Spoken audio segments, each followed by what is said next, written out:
48 మంది ఎమ్మెల్యేల పనితీరుపై ఏపీ కేబినెట్లో మరోసారి చర్చ జరిగింది. వారి పనితీరు మార్చుకోవాలని సీఎం చంద్రబాబు సూచించారు. ఇందుకు సంబంధించి ఇన్ఛార్జ్ మంత్రులు బాధ్యతలు తీసుకోవాలని తెలిపారు. ప్రతి 5 ఎమ్మెల్యేలకు ఒక ఇన్ఛార్జ్ మంత్రి ఉండాలని ప్రతిపాదించారు. ఎమ్మెల్యేల బాధ్యత జిల్లా ఇన్ఛార్జ్ మంత్రులే చూసుకోవాలని ముఖ్యమంత్రి స్పష్టం చేశారు. వచ్చే కేబినెట్ సమావేశంలోగా ఎమ్మెల్యేలు తమ పద్ధతి మార్చుకోవాలన్నారు. మొన్నటి ఎన్నికల్లో 50,000 మెజారిటీ వచ్చిందని అనుకుంటే ఈసారి 10,000 ఓట్లు కూడా రాకపోవచ్చని హెచ్చరించారు. ఈ విషయంలో చాలా జాగ్రత్తగా ఉండాలన్నారు సీఎం చంద్రబాబు.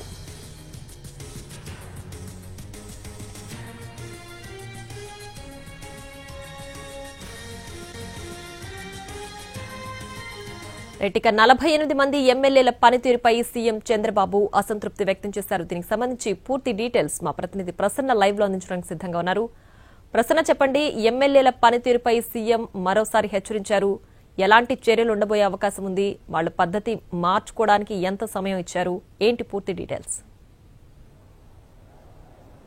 అంటే ప్రియ, ఓవరాల్ గా ఎమ్మెల్యేలకి సంబంధించి సీఎం చంద్రబాబు వ్యక్తం చేస్తున్న అసంతృప్తి, అసహనం ఇంకా కొనసాగుతూనే ఉన్న పరిస్థితి అయితే ప్రస్తుతం మనకి కనిపిస్తుంది. ఇవాళ జరిగిన కేబినెట్ సమావేశంలో కూడా ఇదే అంశం కేబినెట్ ముగిసిన తర్వాత తాజా రాజకీయ పరిణామాలు, ఇతర అంశాలు మాట్లాడేటప్పుడు ఎమ్మెల్యేల వ్యవహారం చర్చకొచ్చింది. సుమారు 50 మంది ఎమ్మెల్యేలు, అటు ఇటుగా ఒకటి రెండు తక్కువగా హాఫ్ సెంచరీ దిశగా 50 మంది ఎమ్మెల్యేలు పెన్షన్ పంపిణీ కార్యక్రమానికి సంబంధించి కావచ్చు, సీఎంఆర్ఎఫ్ చెక్కులు పంపిణీకి సంబంధించి కావచ్చు, బహిరంగంగా బయటకు వచ్చి వ్యాఖ్యానించడం కావచ్చు, ఏదేమైనా వివాదాస్పద వ్యాఖ్యలు చేయడం కావచ్చు, ఏదేమైనా చాలా మంది ఎమ్మెల్యేలపై సీఎం చంద్రబాబు తీవ్ర అసంతృప్తితో ఉన్నారు. వీరి బాధ్యత అంతా కూడా జిల్లా ఇన్ఛార్జి మంత్రులు ప్రత్యేకంగా దృష్టి పెట్టాలంటే ఒకనొక దశలో ఒక ప్రతిపాదన కూడా వచ్చింది. ఒక 5-6 ఎమ్మెల్యేలకు సంబంధించి ఒక మంత్రిని ఇన్ఛార్జిగా పెడితే ఎలా ఉంటుందని వ్యక్తం చేయడం.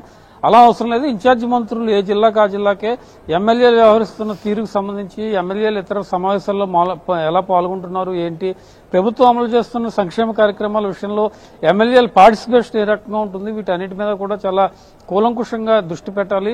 డీటెయిల్డ్ గా అంటే వచ్చే కేబినెట్ సమావేశానికి అసలు ఎమ్మెల్యేలకు సంబంధించి ఎలాంటి రిమార్క్ కానీ మైనస్ కానీ ఉండకూడదు అనే దిశగా సీఎం చంద్రబాబు చెప్పినట్టుగా తెలిసింది. ఎందుకంటే ఎమ్మెల్యేల వ్యవహార శైలికి సంబంధించి మొన్నే మనం చూస్తాం, తిరువూరు అంశానికి సంబంధించి క్రమశిక్షణ కమిటీ సంఘం ముందుకు పిలిపించారు. అదేవిధంగా నెల్లూరు జిల్లాకు సంబంధించి కావ్య కృష్ణారెడ్డిని కూడా పిలిపించారు. ఇలా చాలా మంది ఎమ్మెల్యేలతో రోజు పిలిచి మాట్లాడుతున్నారు. జిల్లాలో ఉన్న పరిస్థితులు ఏ రకంగా ఉన్నాయి, ఎందుకు వివాదాస్పద వ్యాఖ్యలు చేస్తున్నారు, మంత్రులతో కోఆర్డినేషన్ ఎలా ఉంది, సఖ్యతగా ఉంటున్నారా లేదా. ఎందుకంటే ఒక ఎమ్మెల్యే కనుక చెడ్డ పేరు వస్తే తప్పనిసరిగా అది ప్రభుత్వంపై ఎంతో కొంత పడుతుంది.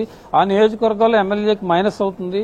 సామాన్య ప్రజలు కానీ కార్యకర్తలు కానీ ఎమ్మెల్యేలకి వాళ్ళకి ఉన్న గ్యాప్ ఇంకా పెరుగుతూ ఉంటుంది. కాబట్టి ఎమ్మెల్యే వ్యవస్థను కనుక సెట్ చేయలేకపోతే భవిష్యత్తులో వచ్చే ప్రమాదాన్ని చంద్రబాబు ముందే గ్రహించారు. అందుకనే గత 7-8 నెలలుగా ఎక్కువ టార్గెటెడ్ గా ఎమ్మెల్యేల మీద చెప్తూ ఉన్నారు. ఎమ్మెల్యేల పనితీరు బాగోలేదు, మెరుగుపరుచుకోవాలి, కొంతమంది ఎమ్మెల్యేలు సెటరేట్ కావట్లేదు.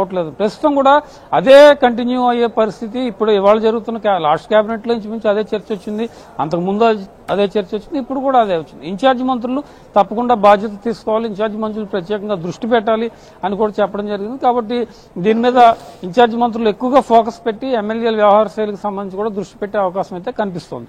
మరోవైపు ఎర్రచందనానికి సంబంధించి కూడా డిప్యూటీ సీఎం పవన్ కళ్యాణ్ నిన్న వెళ్ళటం, ఆ టూర్ కు సంబంధించి కూడా సీఎం అభినందనలు తెలిపారు. తుఫాను బాధిత ప్రాంతాల్లో సేవలకు సంబంధించి కూడా అభినందనలు తెలిపారు. మొత్తానికి ఎమ్మెల్యేల బాధ్యత మీద ప్రత్యేకంగా దృష్టి పెట్టడం సంబంధించి చర్చ జరిగింది.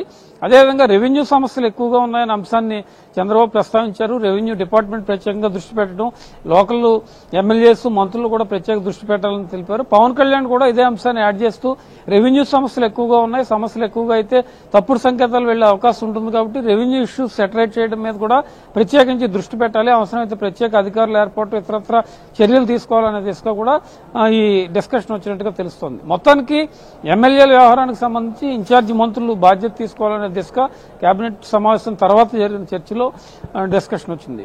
Priya. Right Prasanna, thanks for the updates.